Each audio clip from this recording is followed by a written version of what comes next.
மலர்களே தூரச் சிகரங்களில் கண்ணீர் துவைக்கும் அருவிகளே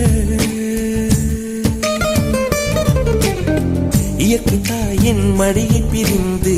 எப்படி வாழ இதயம் தொலைந்து சலித்து போனேன் மனிதனாய் இருந்து பறக்க வேண்டும் பறவையாய் திரிந்து திரிந்து பறந்து பறந்து மூங்கில் காடுகளே